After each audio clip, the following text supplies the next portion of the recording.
do it because he wants to be faceless, don't he?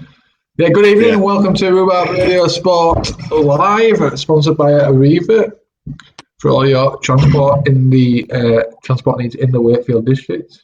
Not sure I got that word for word there, Jaffa, but there you go. I'm a man with imperfections, as you can see.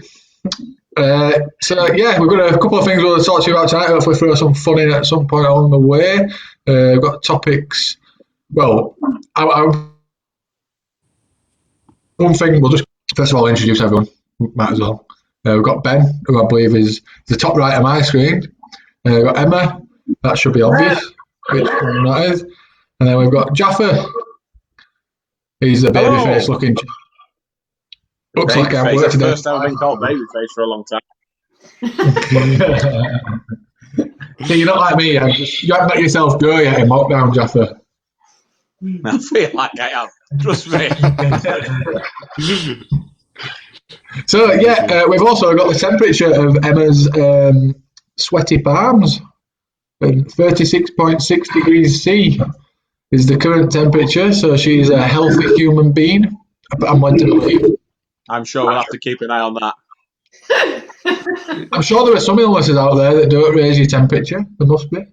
So possibly she's come down with one of those many illnesses. But we can, we'll hope not. Oh dear. When you call it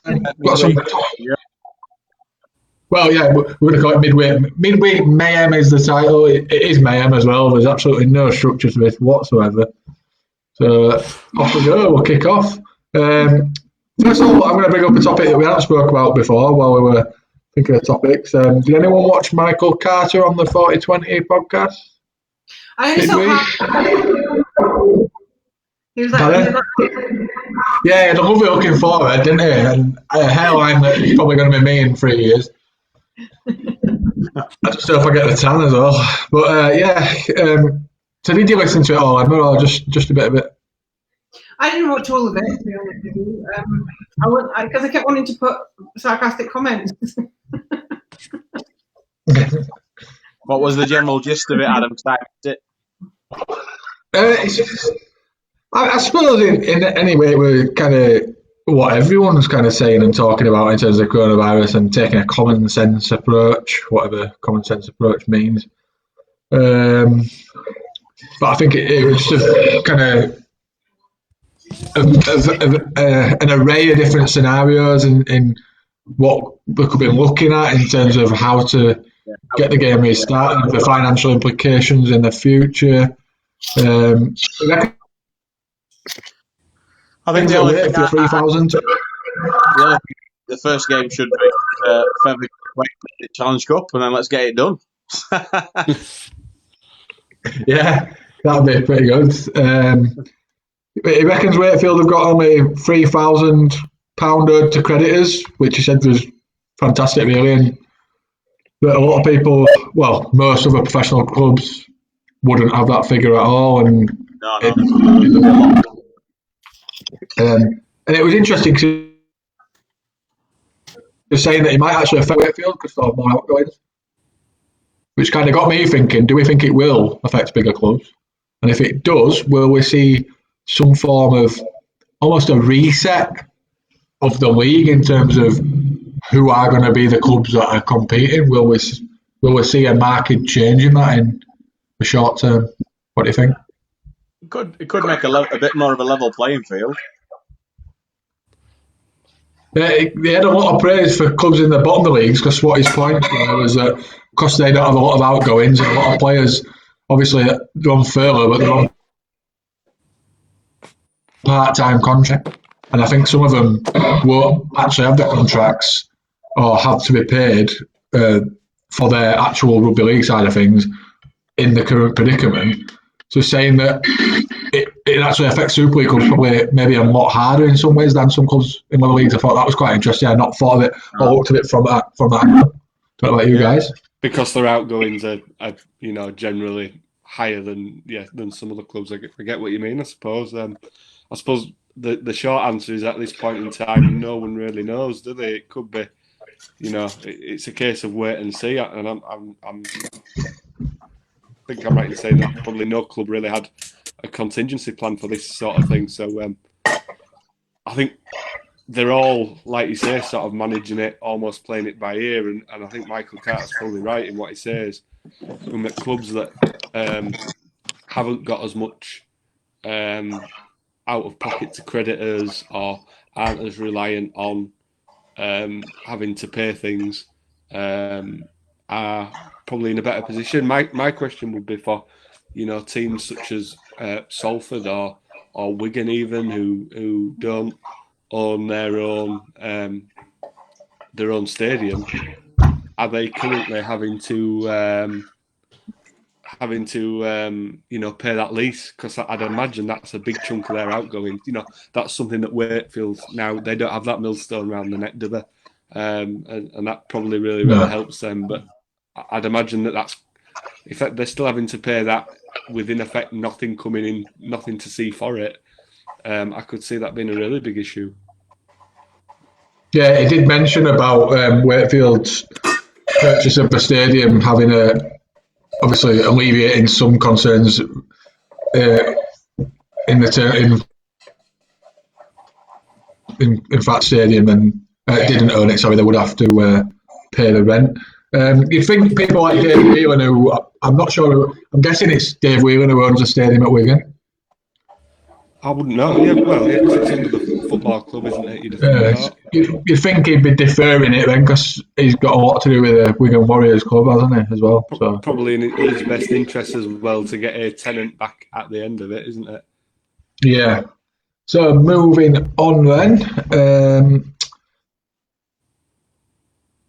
Ben, you want to introduce us next? Well, we were just, I think it was Jaffa that brought this point up just while we were chatting earlier today. It was the idea that, some countries that are ahead of the curve, listen to me, I sound like a scientist. Some countries that are ahead of the curve against us, have started sort of in bits and pieces putting out their plans for coming out of lockdown, and a lot of those plans, or some of those plans, surround sport. And I think it was the French Football League that I think it was yesterday or the day before, wasn't it, Jaffa? Announced that it was the French government announcing that all sport is to be or not to be played on French soil. I think they made that very clear until September time. Obviously, I know the RFL have made a statement out there with regards to they're going to be speaking to Toulouse and Catalan within the near future to find out what that means, implications for those. But I just wondered what alternatives have they got apart from playing obviously all their games over here or being sort of expunged from the league. Yeah, it's a difficult one, isn't it? And I think it's going to be a difficult one for a lot of teams because you've got to bear in mind September's a long way away. If you look at a lot of leagues, a lot of other leagues, they're talking, whether it's football or rugby, they're talking about trying to get kicked off again at the end of next month. At the very latest. Never mind September. But yeah, that was my first thought as well. Catalan and Toulouse, you've got that situation probably where they're going to have to potentially pull a Toronto and start playing here, there, and everywhere. Which isn't ideal, like you say. And it because of the point we are in the season, it'd be difficult just to say, right, well, they just can't take part this year, wouldn't it? Given that we played a fair few games. Yeah, I think I just heard Chris then say the football teams have actually started again.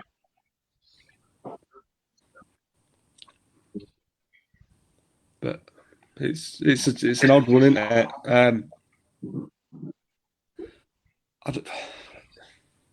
It's another one of those questions that I would. It's another one of those questions I would guess that we will not know the answer to, guys, until someone gives us it. You know what I mean? Yeah. It's a lot of ifs, whens, hows, until somebody takes the bull by the horns and says, right, this is what's happening. I think, as you say, we could talk about it for hours, couldn't we? But did you see that Adam Pearson, interestingly, had said that behind closed doors is not the way forward? Did you see that? Colin? I've not, but as a rule, I don't listen to Adam Pearson. So. Oh, but you listen to Barry McDermott. I think I would probably disagree with that one as well. Yeah.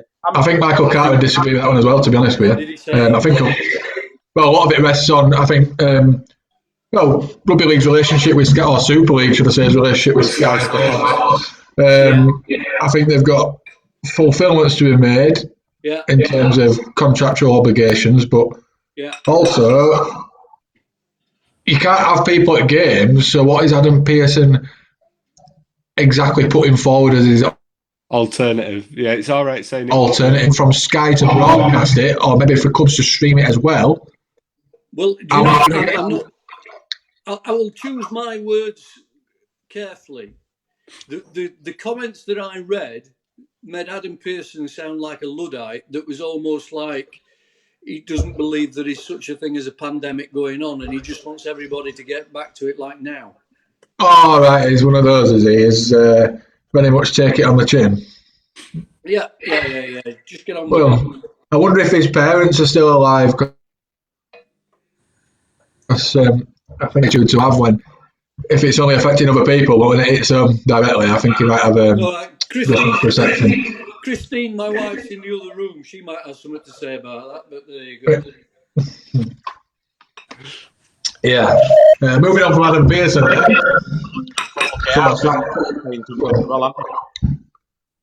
What's that, sorry? Neil Hudgell from Hull KR, he's had his two penneth worth as well, saying that I think something along the lines, he's not going to put any more money into Rugby League until the RFL give a clear understanding as what's going to happen this year. But you know what? Could you imagine if we all said that about the government with what's going on at the minute? Yeah. It's basically nobody the same knows, situation. You're right. But do you know that frustrates me though? Do you know what? And I'm not by any means a kind of like fan of Boris Johnson or any of the current government, but what really does irritate me at the moment is the media's desire to drive a narrative that we should all be talking about how we get out of this. Do you know, at the moment, there's enough numpties that won't do as, the best thing for the country and stay at home and going out on one thing or another, without encouraging sort of like even more of them. When you think about sort of like giving mixed messages about, in 2 weeks' time we'll be doing this. Oh, if we can do it in 2 weeks, we can do it now. It won't make any difference. And that's it. Yeah, I think you're right. If you give him an inch, he'll take a mile. Like if you say you open stadiums for small groups, what's going to stop 3,000-5,000 people turning up trying to get in? And then even if you're not letting them in, they're congregating outside the ground, and there's a bit of common sense, isn't there? To be fair, exactly the same happened at B&Q this week, hasn't it? They've opened B&Q back up, and there's just crowds gathering at front of B&Q. So I think you're right. It's like you give them an inch, take a mile, Ben. You've got it bang on. And I used to say that to kids in school when I was teaching, like in terms of behaviour, you couldn't give some of an inch because they take a mile. It's a bit sad, isn't it, when you've got to say the same thing about the general population of Great Britain, because you're right. You just can't abide by it. I'm a bit of a rule within reason. Like in a serious circumstance, you need a bit of, like you said, common sense, doesn't it, and a bit of patience. But it's frustrating. I mean, the thing that's not there is it patience.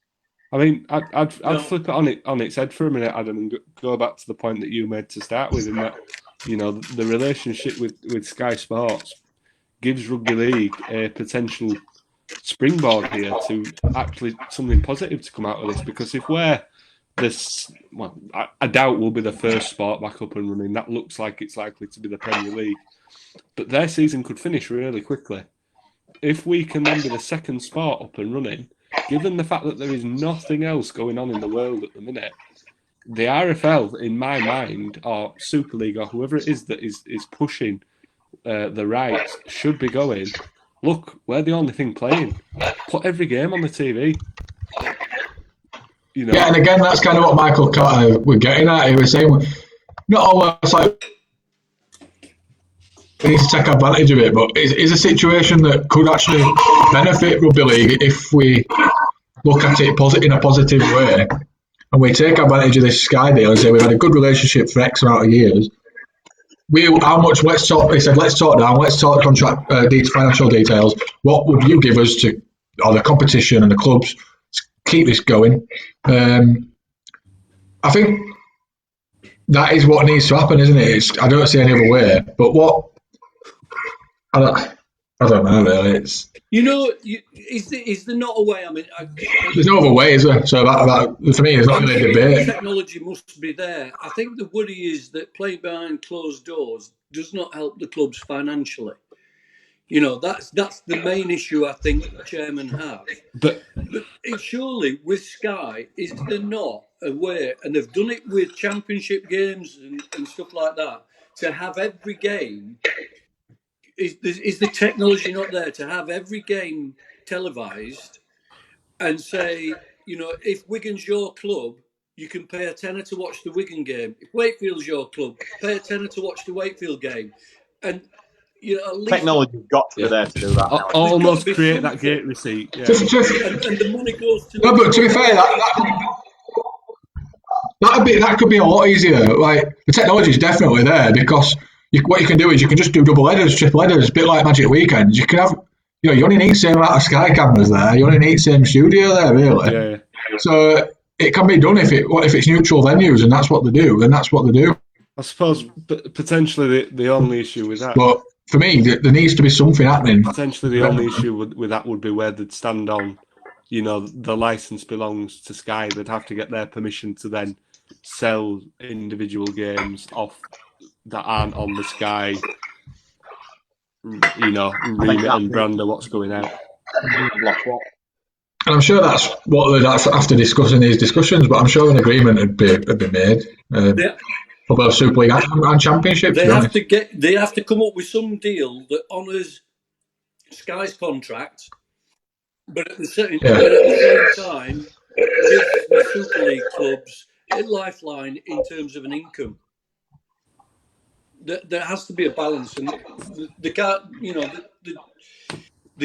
otherwise the game's goose. I mean, well, that's what it'd have to be. It'd have to be Sky Sports providing extra funding in order to broadcast more games for the clubs. Whether that's in terms of an extra amount of money for central funding but to be distributed among clubs even to if keep them they've got going. the rights for live TV. There's always an option in my mind as a secondary is if every club will have to by the rugby league rules record the games. Yeah. So you can imagine the day after a game, every you'd be able to download the game from the website and pay a $5 or a $10 for the game. People do that now, so they do that then, wouldn't they, as well? Especially if that's your only option. Especially if that's your only option. Yeah. There's got to be some business minded. Well, another angle could be keep the Sky broadcast for TV, and then, like you said, Jaffa, individual clubs set up their own streaming services. They could live stream it and charge people money. And I'm telling you what, people sat in their houses not watching the end of rugby league, nothing else to do. They'll jump it. I'd give a tenner. I'd pay a tenner to watch my team on a stream. So would yeah, you would. At the end. Yeah. So there is options. It just take a lot of logistics, I think, to get it going. Yeah, it will. I think the biggest stumbling block live though would be the Sky deal. You've got to get them to buy into something live if they're not broadcasting it. If they allow the clubs to broadcast it. Yeah, I mean, what they do with Catalan, I believe, is Sky piggybacks on. Or what they used to do with Catalan, I should say. Sorry, it's not happened this year, has it? They used to piggyback on the French TV signal. Yeah. So I suppose if clubs were putting out the live streams, I suppose the carrot for Sky would be you can choose to piggyback on any one of these streams that you want, and that can be your extra fixture without there needing to be any other outlay on Sky's part in terms of manpower being there filming it. I don't know, I'm not very technical on how they do that, but I'm pretty sure that's how they used to do the Catalan games. Right. Well, moving on then. We've done that to death, I think, that one. So, yes, linking on a little bit to that one, I suppose, and the whole idea of when we're going to get back to some sense of normality. The NRL, on the other side of the world, is still pushing for their restart date at the end of next month, and seemingly some of their players are pushing for it to be a little bit earlier in the wrong ways, because there is a small group of players who've been caught this last week for breaking social distancing rules in Australia, and have been rather heavily fined. Players including, I think Josh Adokar was the main one from the Melbourne Storm, but there were a couple of others from that neck of the woods. It says here 4 NRL players, including Melbourne's Josh Adokar, South Sydney Rabbitohs' Latrell Mitchell, Newcastle Knights' Tyrone Roberts-Davies, and Nathan Cleary have all been charged and fined varying amounts from $50,000, sorry, down to $10,000. So I just think I've mentioned it because it's a little bit daft for me. For me, these 4 players are risking the opportunity for their whole league and their clubs and their livelihood to get back running in 4 weeks' time. Yeah, but NRL has made a lot of money there. True. But I think individually for them, it's just purely selfish, isn't it? Yeah, it is. So they're wanting to. Because of everything they get given. But did you say that the league are wanting to start up earlier? The league are still aiming for the end of next month. They're very definite on that date of the NRL. And these players have decided to break the rules that are in place in Australia, which obviously doesn't look very good on the NRL's part. And I just think they're risking everyone else's livelihood, really, aren't they? Because it could be quite simple that the government could say, right, you're not following the rules. Oh, yeah, I see what you mean, though. Yeah, I don't know. I think when you can look at it twofold. You can look at it that these are athletes, and they're thinking if we're getting back up, they want a pre-season now, don't they? That's the general gist. What everybody's saying, we need at least a mini pre-season, if not a pre-season. We can't just say right then this Sunday we've got a game. Yeah. Why I do that every week when I play amateur football. Football. Yeah. Every week you try and start. Is that what you mean? P. McDonald's, man, absolute P. McDonald's. That's it. They're not athletes like you, are they, Adam? No, but it is right though.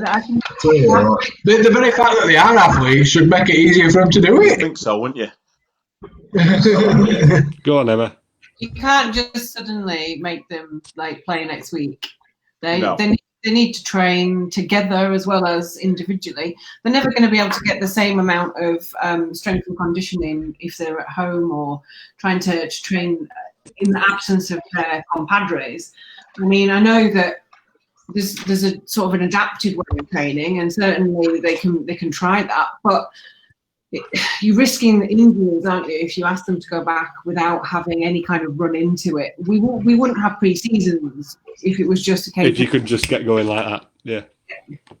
I think that's an approach that needs to be taken across this whole thing, though. Not in sport. I mean, I've had discussions already about people who seem to think, obviously in my job, seem to think schools are going to get a call on Friday and go back to school on the Monday, and I can't see how that's practical personally.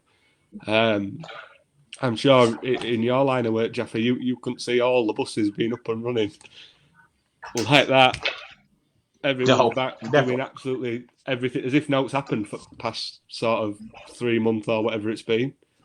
No, well, it's been tough enough on the flip side of that, doing it the other way around, literally by being given right as of tomorrow. We're not running X, Y, and Z. That's hard, even though you're just taking them away.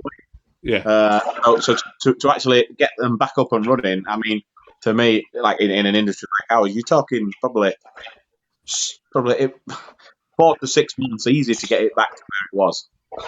Yeah, and I think across the board, I think from a rugby point of view, I think we should be looking at least a 3-week pre-season, a 3-week lead-in where they're given a date and said, this is when you're coming back. Get yourself fit, firing and ready. Yeah. Otherwise, there's just too much risk. And I mean, we have seen, actually, and I didn't put this on as list, guys, but it's something that's just come into my head. We have seen that this pandemic has caused innovation in some areas, and Emma mentioned that training might be one of them. But I were quite excited this last week because it was the NFL draft. I don't know if we've got any more NFL fans in here, but the draft every year where they select their new players from college.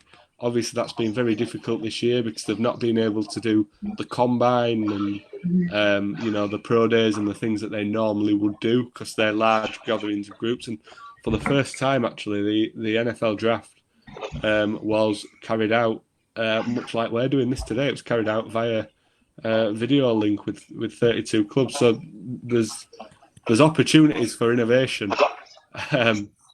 It's caused innovation over at my house as well, Ben. I've worked out how to get from my bed to the fridge without having to walk. There's going to be a new norm after all this, isn't there? Let's be fair. Yeah. There's going to be a new way of life, and the people are using things and doing things that they've never done before, and they have to do just to get through. So I think even in the world of sport and rugby and football and every sport, there's going to be that new norm, isn't there? And I think people have realised as well that that some of that new innovation can be carried forward in a positive way. So there's a lot of people now, instead of utilising to go to a meeting and spend an hour driving there and driving back, we've got the opportunity to have an online meeting, saving the environment and saving time as well, making everything a bit more efficient. So it's not negative necessarily that we're having to change things. No, it's not at all, no. There was something today that said, completely off topic, the biggest hole in the ozone layer ever has closed back up today, given the fact that there's been no cars buzzing round, well, less cars buzzing round. I heard that video. Well, I think it's quite a succinct point to make that long term things are actually, it's making us think about the long term of our future as like humans, really, in the sense that environmentally we're looking at what's happening now because humans are literally laid up, but also in terms of pandemics, like I think people are going to take pandemics a bit more seriously now in terms of drug companies, in terms of governments, in terms of actual people, and they're going to think, well, this is something that we really need to look at in terms of having contingencies in place if this does ever happen again. Because I'm not being funny about trying to get too political. You know, there was a SARS outbreak in I think 2003, 17 years ago. Well, what's been done to kind of, in European nations specifically, and Britain, to combat that? And to think, well, if this happens on our doorstep, what are we going to do? So I think long term, this could actually, in a sense, change people's psyche a little bit. If that were your Prime Minister's speech, I'm voting Adam. I don't talk sense about rugby. It's not my rugby's just my sideshow. I'll be your PR manager. Right, moving on. Your face will be all over buses. It's been a very serious episode so far, this, hasn't it? Let's circle back around then to some news in a couple of different worlds of sport, I suppose. And the first bit, and something I quite like, and I know any of our followers that happen to follow the football will potentially see as good news. Is the news that next year at Old Trafford, Manchester United are trialling. I think it was 1,500 or 15. I can't quite remember. Let me just check if it was 1,500 or 15,000. 1,500, you're correct, Ben. I think 1,500. It's not quite terracing. They've named it something different. It's barrier seats, but the idea that terracing could make a return to the world of football. Now, I understand why it's not there. I'm not a big football fan, but I know the history. What I want to know, Ben, instead of cutting you off, what I want to know is why they've called it the phrase barrier seats. Because they see terracing as having a negative connotation, I'd have thought. It's definitely a psychological ploy, that, isn't it? Because it's not a seat, is it? From reading it, it's not a seat. No, it's not a seat. You wouldn't sit on a barrier, would you? A barrier's, it's completely opposite. I've done it before. I've put one at bars. Can't we not just? I wish we could just all, learn to use the language upon in life. No, but it reminds me when people read self-help books. Don't forget his Prime Minister. That's not self-help. You're getting help from someone else. That's just help. No, but there's a reason that we've not had it in this country for a while. But I know that certain people have been frustrated because I think it's used rather well in other countries' football. I think Germany still employ it quite widespread, and as someone who's grown up in rugby league, terracing's kind of all I've known, really. And I've never really seen an issue with it beyond the historical cases. So for me, if I was a football fan in this country, I think I'd be happy it was coming back in. 'Cause personally, I think it makes a big difference to the atmosphere, and especially having been to Old Trafford, where I actually can't sit in the seats hardly without my knees being in the back of someone's head. So just football stadium seat not made for rugby people, are they? I know when I've been to Old Trafford, I agree. It's the seating is you may as well stand, to be fair. So I think I'd be a bit sceptical, shall we say, about trying to. Some maybe might do it to try and cram more people in, which is a bit scary.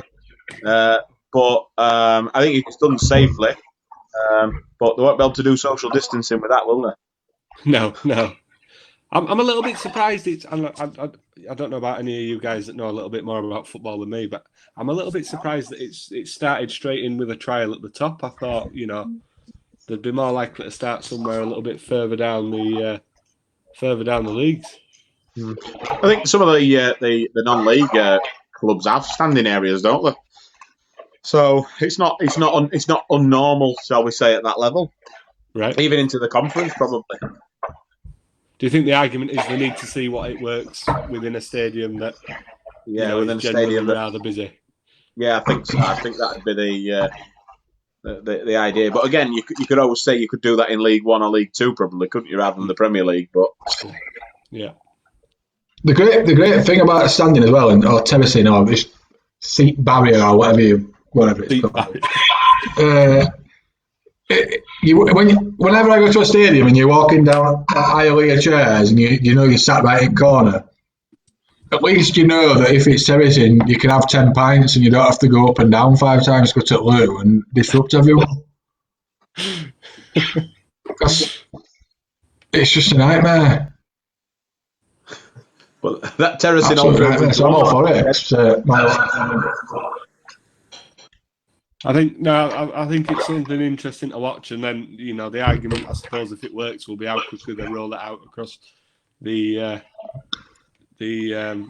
across everybody. And you just think logically. Just sort of set a back seat for a second and think about a brand new stadium being built with a brand new football stadium, the new Tottenham stadium being built with terracing. It just doesn't feel right or make sense, does it? Imagine going and trying to sell it to a Liverpool fan. It's not going to be a good sell, really, is it? No. There's something exciting as well about having a designated seat, but just ignoring that fact and standing up instead, isn't there? Just breaking a little rule. Troublemaker. Steward's absolutely fuming. I don't know. I mean, you've got me quote wrong. She's got your quote wrong. Fix your quote then, Adam, before we move on. Self-help from a book is just help. Oh, she has got it wrong, to be fair. And then finally from the world of football, and I know Emma has a keen interest afoot in the world of women's football with the work that she does with Wakefield Trinity Ladies. The big news over the past week and a little bit would be that Phil Neville has stepped down as manager of the England women's football team. He's been in charge. He's been in charge a little bit. He's done a generally quite good job. I think if you look at the statistics, technically they did slightly worse in the last World Cup than before because they didn't get the runners-up medal. But there's an argument. I certainly believe that that's because the standard has improved across the board within women's football over the past 4 years with the advent of the Women's Super League and things such as that. And I've got to admit, I was a little bit surprised to see that he'd stepped down. I don't know if any of you guys have an opinion on that. I know they were coming under a bit of pressure because he's been on a really bad run of results, I think, recently. Not so much the World Cup, but afterwards. I know they haven't won a game or didn't win a game for quite some time against some weaker opposition. Not so much of a surprise. No. I think the biggest thing it needs now, though, is another big name taking over. Keep it in the limelight, but to keep it. I'd like to see him. I'd like to see him appoint a woman as coach. If I'm honest with you, you don't have women managers in football, in men's football. So I know one of the names that's sort of come to the forefront is the manager of the Chelsea ladies. Her name escapes me at the minute, but she's been doing a really good job there with a really strong team. I think you're right, Jeff. I don't think that job has been as high profile ever. So on one hand, I think probably there's potential there to bring in another big name if that's the what they want. But then at the same time, I don't know whether some names will be looking at sort of the amount of stick that Phil Neville has had over the course of his tenure, and thinking maybe they don't want that. Because I always remember when he first got the job, and even during the World Cup, the question was not was he good enough, not was his group of players good enough. It was, does Phil Neville actually care about women's football, or is he trying to use it as a springboard into men's management? Yeah. I mean, if anything, I think the England women's team would be quite happy with a women's coach, if not just for the fact that they'd be able to have a shower after the game without being worried that someone's peeping Tom in. What are you saying about? That's a big accusation. It's Phil Neville, not John Terry.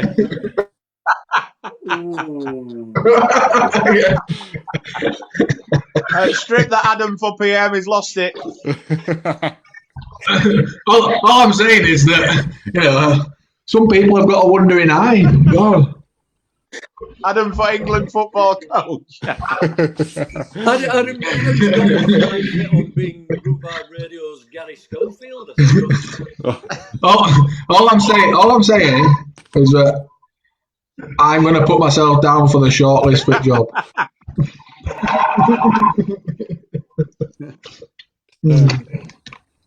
Yeah, I don't know. I just think it's certainly an interesting job. I do think you have to be a little bit brave to take it because of the potential criticism you might face. And I think it'll be interesting to see what happens. And I mean, we might not get to see what happens given that every major tournament, it seems, is getting pushed back. And, we might end up not seeing anything. But, in what has been a relatively slow couple of weeks, let's be fair, for sports news, I thought that was a bit of a clanger out of the blue because actually they can't make a change at the minute because there's no sport happening. You can't appoint anybody because what are you appointing them to do? Sit on a Zoom chat? It's a good point, to be honest, isn't it? Yeah. I have no idea. Right, did we have any other topics to discuss? I can't remember. To mind in my mind, I read something earlier on about the RFL or the clubs trying to agree with going back to rugby again, trying to agree, how other clubs can talk to players who are out of contract. I think it's by the end of May. They're trying to knock that back a little bit. I think it is. I can't remember exactly how it read. But anybody who's out of contract this year, they can normally start talking to people around sort of the 5th of May or something. There's like an anti-tampering deadline, isn't there, where they're not allowed to talk to them before that. Which brings me right back to Michael Carter's, what Michael Carter was saying, because he again spoke about this, and he was asking the questions about, players have got to look at their long-term future, and would it benefit clubs that could maybe approach players and offer them contracts, even though due to the current situation. And he just said, it won't begrudge any players accepting contracts elsewhere. He wouldn't expect any loyalty per se, because they've got to do what's best for them. You potentially. I mean, I would. I'd expect so if I paid your wages in this situation. Do you not think you potentially, though, if you're the club in that situation, sort of the risk is on you because you've not seen these players play for how long have we not played now? 4 weeks, 5 weeks? You can't get your club doctor in to do a medical check, so you're taking things like that on, on sort of face value, and maybe that'll be to the detriment of some players. Like I know, for example, Stevie Ward, I think, is out of contract at the end of the year. Very much sort of in the wars with injuries over the past however long, despite his quality as a player. And it's kind of a double-edged sword, because on one hand he's got an opportunity to get fit. On one hand, Stevie Ward. Who's he? On one hand, got an opportunity to get himself fit and come back firing and earn a contract. But on the other hand, the longer this goes on, if he does need to be in the shop window, he's not showing everyone that is fit. And if we lost the season, you'd be taking a calculated risk, wouldn't you? Yeah, you would, yeah.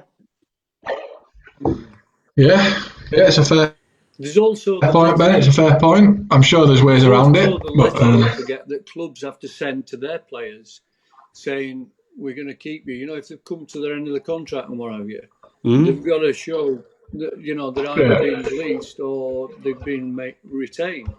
So there's that element as well. Those that are coming towards the end of the contract, if you're saying that no clubs can go talk to players, what about them if they're getting a letter from their club saying you're going to be released? Yeah, and that'll go all the way through the ranks, won't it? So they'll be potentially having to make decisions on young lads at 17, 18, whatever, without having seen them play. And even now that the reserves has bit the dust because of coronavirus, there's nowhere for them players. I suppose Jaffa, as a Featherstone fan, you might be rubbing your hands together and thinking, there's potential that some players here could fall through the cracks, so to speak. And no, you're right. I think it takes us back to really where we started, doesn't it? About does this make a bit more of a level playing field for everyone? Because the lower clubs potentially could be getting some half-decent players who have not been able to fight for a contract this year. Yeah, I want your opinion on a player anyway, Jaffa. I know because I've not had a chance to speak to you for a bit. Here we go. Featherstone player that's caught my eye, sort of this year. And previous. BX League this. No, that I think has all the makings of being a Super League player. James Harrison. James Harrison, 100%. I'd have him in any Super League team.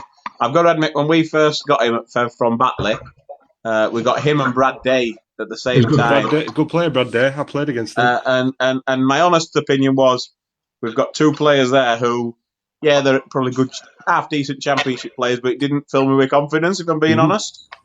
after watching them for a full season last year, they were my probably standout players of the year. They're just workhorses. Yeah, James Harrison looked good when I saw him. I'd be very surprised if a Super League club doesn't come knocking for them two players very soon.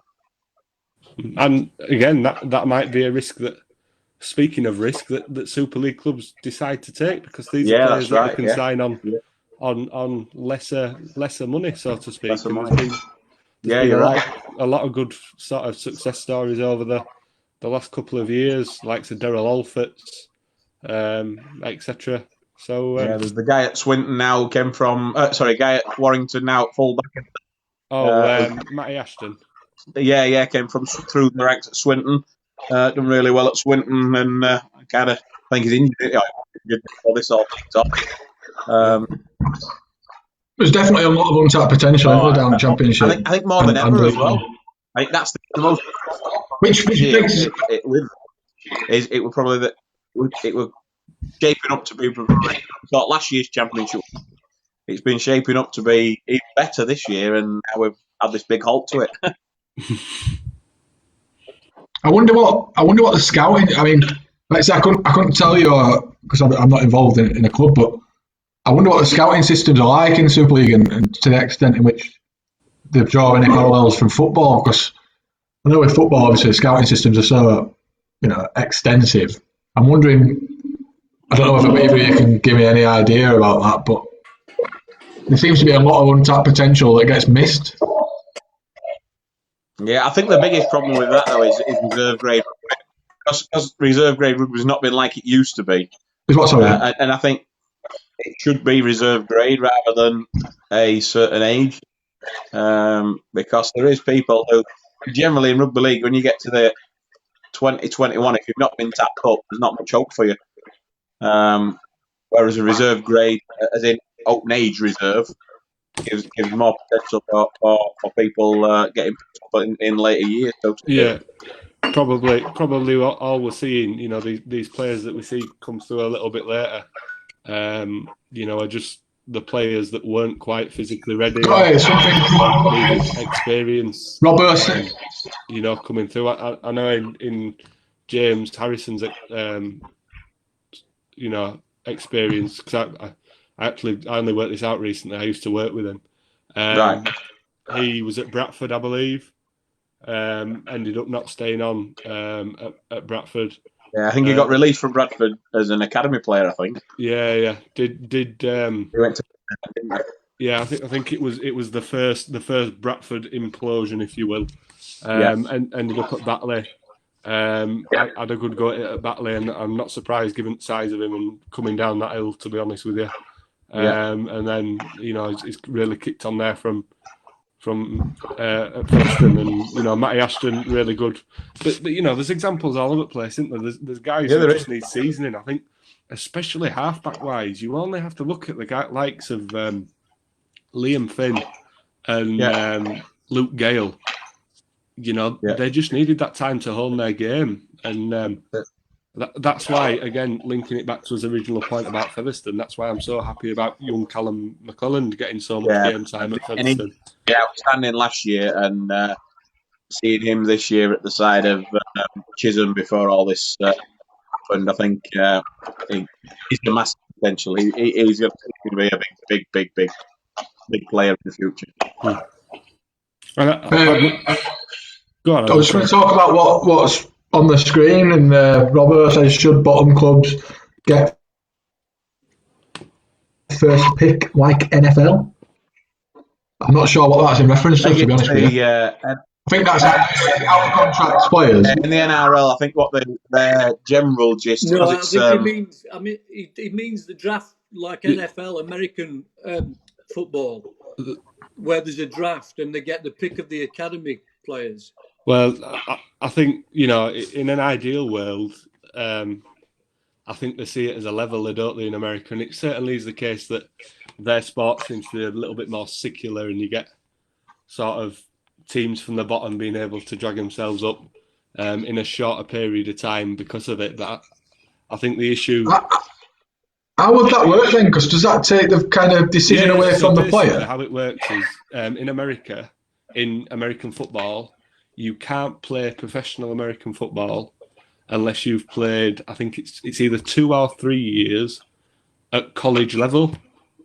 Right. Now, college American football is as big as Premier League football over here. It's arguably bigger than the NFL. That's why they go to college, really, isn't it? They get It's not scholarship. to study to be a scientist or a school teacher. It's to play for the college team. So they'll pick the college which they think has got the best tradition in terms of college football. Yeah. In a hope of being one of the top names in the draft. Yeah, and then basically what they do is you get allocated a place to pick based on your previous season. So this year, the worst team in the league was the Cincinnati Bengals. I think they won 2 games all year out of 16 regular season games.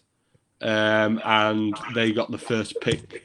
And with that, they took Joe Burrow out of Louisiana State University, who's a quarterback, so obviously a high value. I don't know how much you know about American football, but a high value position. I think, Matt, the argument would be, wow, there's a sense that it would probably bring that parity that we were talking about at the top of the show. There must be a financial aspect to it as well. In terms of, the higher picks get paid more money. Yeah, absolutely. It's a business decision, but because of how all American sport is set up. Like that idea of a free market, kind of freedom to pick who we want to play for. And... Oh no, there's still that. So once your contract runs out, you become a free agent. You can go wherever you want. So it's just that first, step. Just that first step, yeah. And there have been cases, famous case. Eli Manning, who was selected by, was it the Chargers? I think it was the Chargers, selected by San Diego, said, no, I'm not playing there, and forced them to trade him to New York. He was the first overall pick, or the second overall pick that year. So it's not an ideal system. The bottom line for me, Robbo, is it don't work in, it wouldn't work in rugby league, I should say, because It don't work in American football. Well, no, I think because we don't have that system. We're not embedded in schools. That's not how we come through. I think potentially, it could work from a sort of if there were centralised academies, but that takes away from what we love about rugby league, about local guys coming to play. And I think you've hit the nail on the head about local lads playing rugby. What you do there is you kind of recycling players rather than looking for the future, looking for the next big thing. Yeah, I mean, American sport isn't built on that localization the same way that their sport isn't built on promotion and relegation. It's a completely different kettle of fish. It's why when people talk about Toronto, they're not bothered about bringing their own players through, because that's not how North American sport works. It's not about local lads. It's about building the best team you possibly can. And I think what I would like to see, and what we could learn from it, Robbo, is if for example there was a centralised Cumbrian academy, or a centralised in the future Scottish academy, or if we could then say, right, the best players from these teams will go to here, here, here, and here, then not only would we be helping sort of, I'm not going to use the E word because I know Adam hates the E word, but we'll be helping sort of the wider sport, and potentially maybe some of these teams that maybe don't have that strength of young player coming through. Because let's be fair, 80% of Super League players, I bet, maybe 80 is a bit high, but the majority probably come from the Leeds Academy, the Wigan Academy, or the Saints Academy. There's a smattering from Wakefield.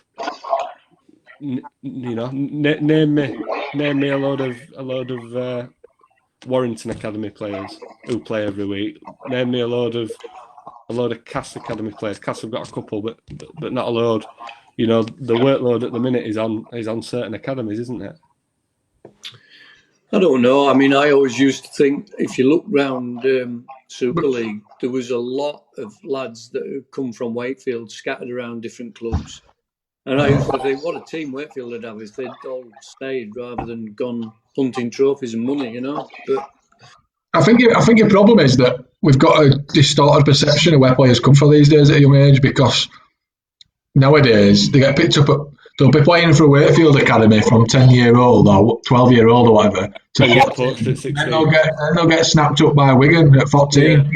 Get like Ryan Hampshire, and people will go, "Oh, he's come through Wigan's academy." Well, he's been playing at Wakefield Trinity before he has at Wigan. They just happen to have a lot of money and just come talking. And it's probably that needs changing, I think, because then that'd help players like Wakefield. It's not like football where they signed up by a pro club's academy, though, at a very young age. Super League teams don't sign up young lads till age, is it 14 or 16, Ben? It's older, isn't it? But 14 scouts come out and they'll put them on scholarship.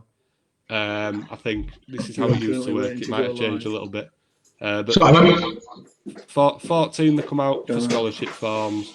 Sorry, I was going to say, I remember Will Dagger at Wakefield went to OKR for more money. And I think the youngest fully professional contract I've seen handed out in recent times, in terms of being fully professional, going straight into the first team, was to make a move, love. Cam Smith at Leeds. He was assemble. He was the first. first. You're currently waiting to go live again. I don't know why. What is he doing? It's like he talks about Luddite. See, he's a Luddite.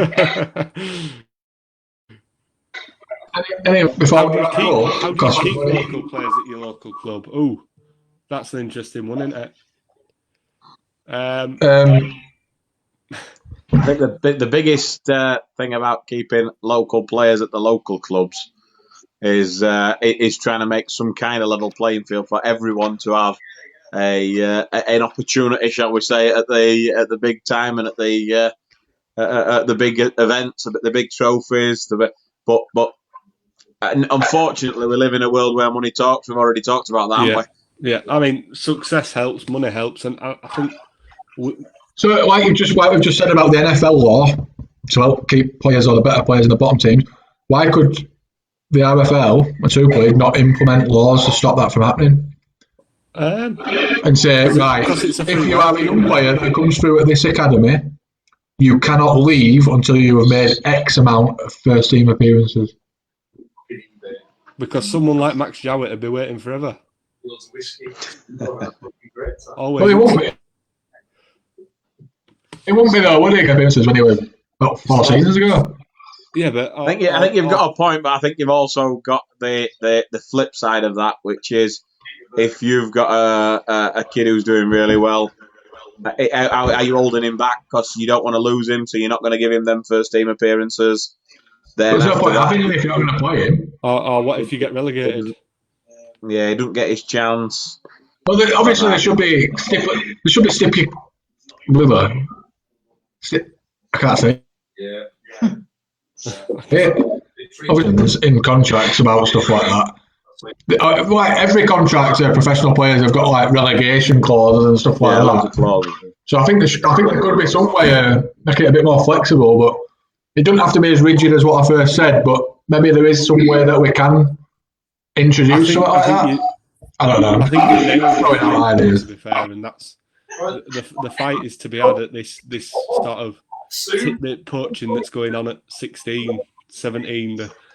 They're not academy kids, but they're not quite first teamers. You know what I mean? That's the bit that needs cramming down on. Instead of appearances, then, like the example I brought up, it could be an age maybe for higher the age in which that's able to happen.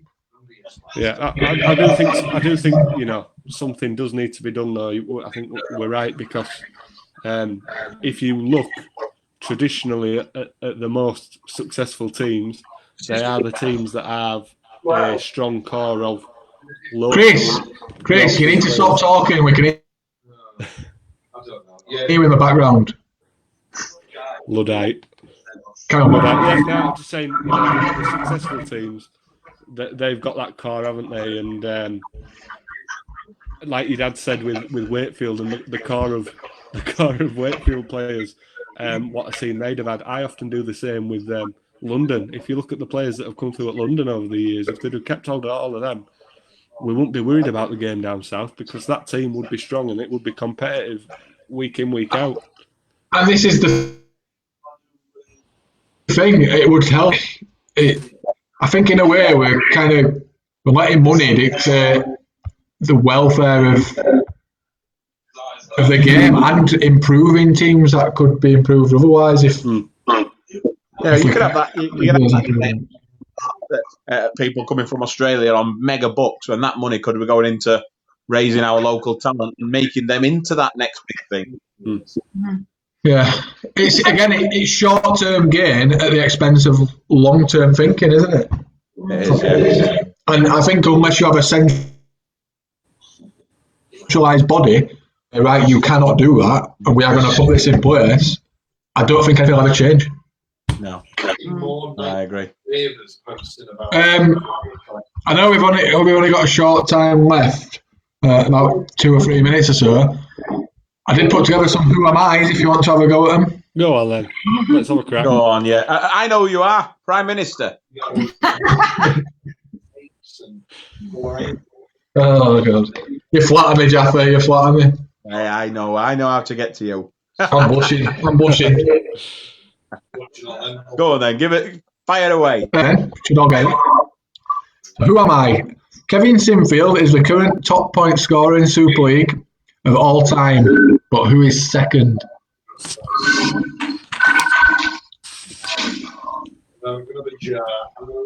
This is the easy one, this.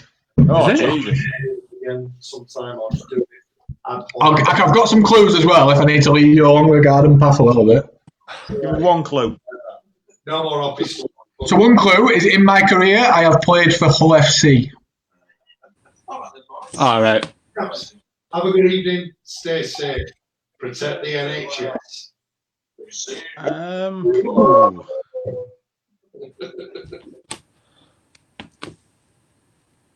We're not struggling. Gareth Ellis? No, not Gareth Ellis.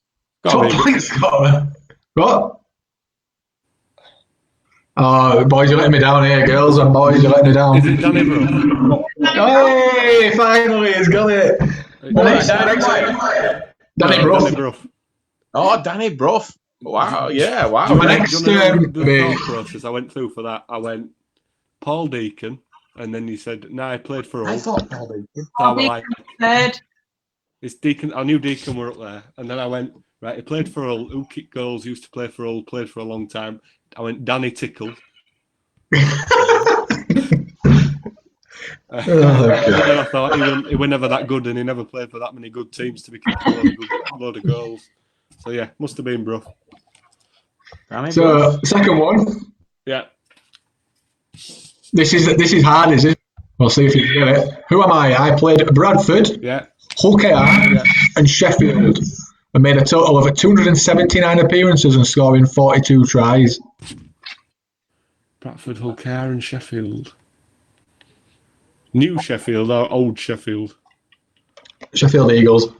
That doesn't help me. Well, I don't know. I'm going to go new Sheffield because I think it was later on in his career.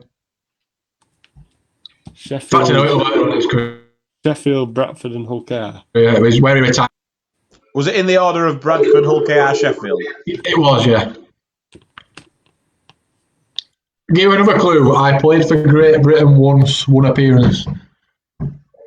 Mark, I played for England 5 times. How many tries?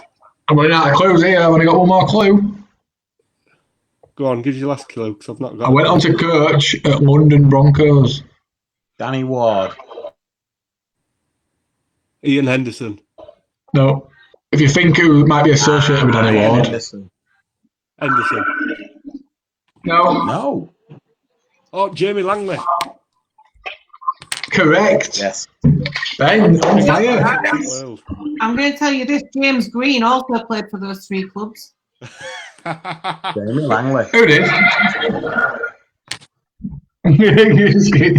Oh god! Right, who am I? I am an overseas player.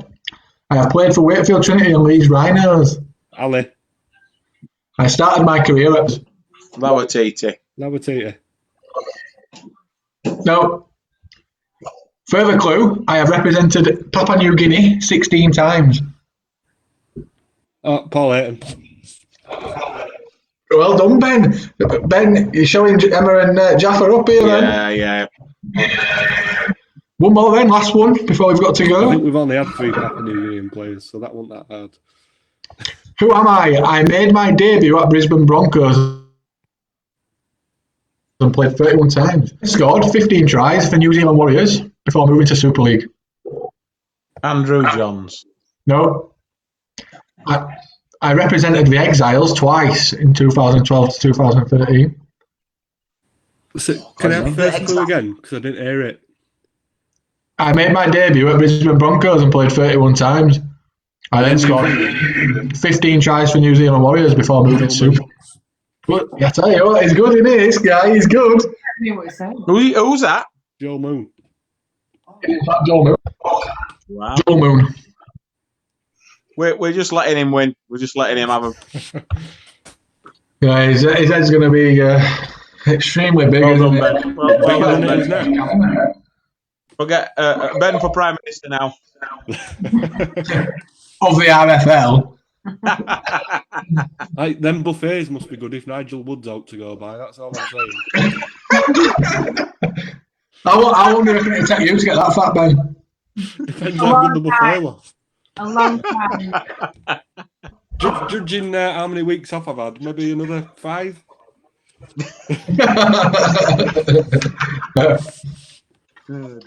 Right. That's me done. I'm done now. I like that. Yeah, good one. That we could put some of them out on social media, couldn't we, Emma? If it comes up with a few more. Yeah. You've got some spare time, you. Working, mate, working. I'll do it instead of work tomorrow. If my employer's watching this. Right. Next Wednesday. Yeah, next Wednesday, 6:30, but I'm not sure. Well, some have actually had to have happened in the world. But, if not, we can just do some games. By next week. What's what? So everybody will know what we're doing by next week. Not. True. Well, maybe. Touch wood. Could have a game of charades. Could do what? Charades. Earlier. 7 p.m. next Wednesday. Yeah, 7 p.m. next Wednesday. Tune in. You've been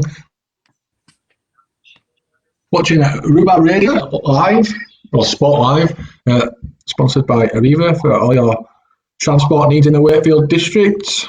Have a good evening. Keep safe. Keep washing your hands. That's wash your face as well. Stay home. Stay safe. If you're going to be Prime Minister, Adam, you've got to get it in right order. Come on. Stay home. Protect the NHS. Save lives. There we go. Stay home. Protect the NHS. Save lives. Thank you. I'm with you.